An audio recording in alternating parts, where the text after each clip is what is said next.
Pernah nggak sih kalian ngerasa capek banget, tapi bukan capek fisik ya, lebih ke lelah mental, kayak ada beban pikiran yang seolah nggak ada ujungnya. Di tengah dunia yang serba cepat ini, ngerasa terisolasi dan kelelahan secara psikologis itu kadang berasa jadi hal yang biasa. Ada semacam gejolak di dalam diri yang seringkali susah banget kita jelasin. Nah, mari kita langsung menyelami labirin pikiran manusia ini bersama-sama. Coba deh tanya ke diri sendiri. Pernahkah kalian merasa benar-benar tersesat di dalam labirin pikiran kalian sendiri? Ironis banget sebenarnya. Teknologi zaman sekarang bikin kita bisa terhubung sama orang di ujung dunia dalam hitungan detik. Tapi, di saat yang sama, hal itu sering banget justru memutus koneksi kita dengan orang-orang terdekat. Dan yang paling parah, memutus koneksi dengan diri kita sendiri. Inilah realitas yang kita hadapi sehari-hari. Kita dikepung sama yang namanya isolasi sosial, teknologi yang bikin kita makin berjarak, dan tuntutan buat terus adaptasi sama perubahan yang cepatnya minta ampun. Gak heran kalau ujung-ujungnya kita jadi ngerasa minder, cemas, dan kehilangan arah. Rasanya tuh kayak hidup dalam mode autopilot aja. Tapi tenang, kita di sini bukan buat bikin kalian tambah overthinking. Karena, percaya deh, selalu ada jalan keluar dari labirin ini. Bagian 1. Menavigasi jiwa. Sebuah pengantar. Mari kita ubah rasa putus asa tadi jadi sebuah harapan. Coba bayangin, kalau kalian punya sebuah peta yang jelas buat ngelewatin semua kekacauan mental itu. Di ulasan kali ini, kita bakal membedah sebuah karya yang luar biasa komprehensif. Judulnya, Teori dan Teknik Bimbingan Konseling, tulisan Dr. Suryati dan timnya. Eits, tapi tunggu dulu. Jangan keburu mikir ini cuma buku teks akademik yang kering atau silabus kampus yang ngebosenin. Sama sekali enggak. Buku ini tuh ibarat kompas, sebuah manual bertahan hidup yang esensial banget buat memahami pengalaman menjadi manusia yang seutuhnya. Jadi, buku ini tuh sebenarnya panduan yang sangat holistik. Memang sih, secara formal rancangannya ditujukan buat para pendidik, konselor, atau mahasiswa. Tapi pada prakteknya, target utamanya adalah siapa saja. Ya, termasuk kita-kita ini yang lagi berjuang dalam perjalanan mencari jati diri. Di dalamnya, banyak banget alat-alat penting dan teori teruji yang bisa kita pakai buat ngebongkar dan memahami dimensi psikologis kita yang paling dalam. Bagian 2. Perjalanan beragam menuju pemahaman diri. Oke. Mari kita mulai perjalanannya. Lewat buku ini, kita diajak menyusuri sejarah panjang tentang gimana manusia itu berusaha memahami pikirannya sendiri dari masa ke masa. Kita bakal kenalan sama evolusi teori-teori raksasa. Mulai dari psikoanalisis yang suka ngulik alam bawah sadar, behaviorism yang fokus banget sama perubahan perilaku nyata, terus pendekatan humanistik yang bikin kita ngerasa lebih berdaya. Sampai ke terapi kognitif kayak rational emotive behavior dan terapi realitas. Wah, ini benar-benar fondasi yang solid banget buat kenalin siapa diri kita sebenarnya. Kita mulai dari fondasi yang paling legendaris nih, psikoanalisis dari Sigmund Freud.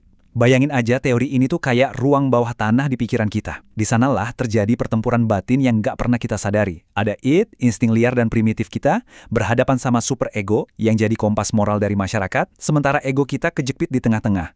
Mencoba serealistis mungkin jadi penengahnya. Dari buku ini kita jadi melek, oh ternyata trauma atau konflik masa lalu yang terpendam itu, diam-diam suka banget nyetir hidup kita di masa sekarang. Tapi, untungnya pandangan psikologi itu berevolusi jadi sesuatu yang jauh lebih terang. Masuklah kita ke teori humanistik yang dibawa sama tokoh macam Carl Rogers dan Abraham Maslow. Kalau Freud tadi fokusnya ke sisi gelap, teori ini justru bawa secercah harapan.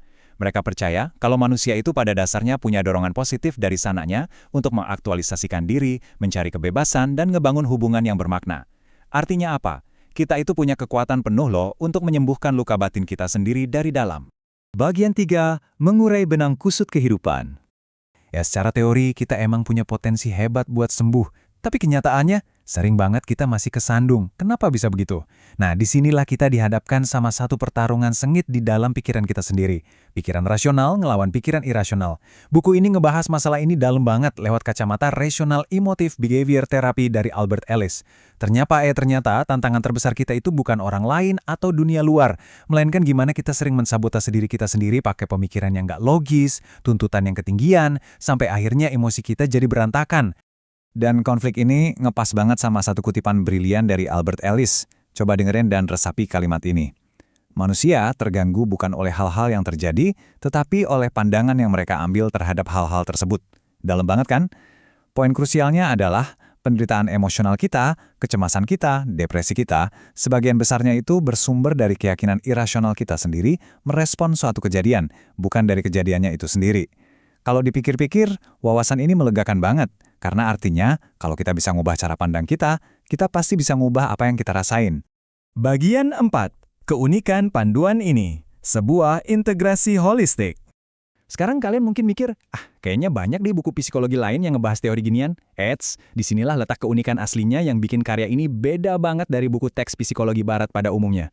Buku ini tuh nawarin integrasi holistik yang luar biasa.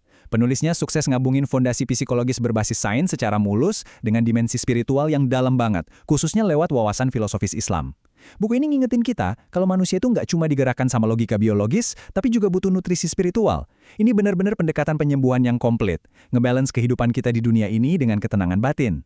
Semua gabungan tadi bermuara pada satu nilai utama di buku ini. Bunyinya kira-kira begini, manusia adalah unik, bebas membuat pilihan di dalam batas-batas yang ada pada dirinya, tetapi pada akhirnya, kitalah yang bertanggung jawab untuk mengarahkan kehidupan kita sendiri. Wah, ini bukan sekedar teori akademik ya, ini benar-benar tamparan emosional yang positif buat kita. Nggak peduli seberapa rumit masa lalu kalian, atau seberapa berisik pikiran irasional kalian saat ini, ingatlah, kalianlah yang memegang kemudi atas kebahagiaan kalian sendiri. Bagian 5. Mulai perjalanan transformasi Anda. Pada akhirnya, keberanian paling besar yang bisa dimiliki seorang manusia adalah keberanian untuk jujur melihat ke dalam dan mengenali dirinya sendiri secara utuh.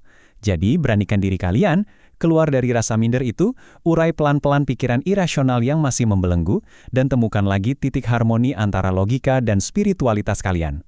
Buka buku ini, selami isinya dan temukan kembali kompas jiwa kalian. Terima kasih udah nemenin saya di pembahasan kali ini. Jadikan hari ini sebagai titik awal baru buat kesehatan mental kalian ya. Sampai jumpa.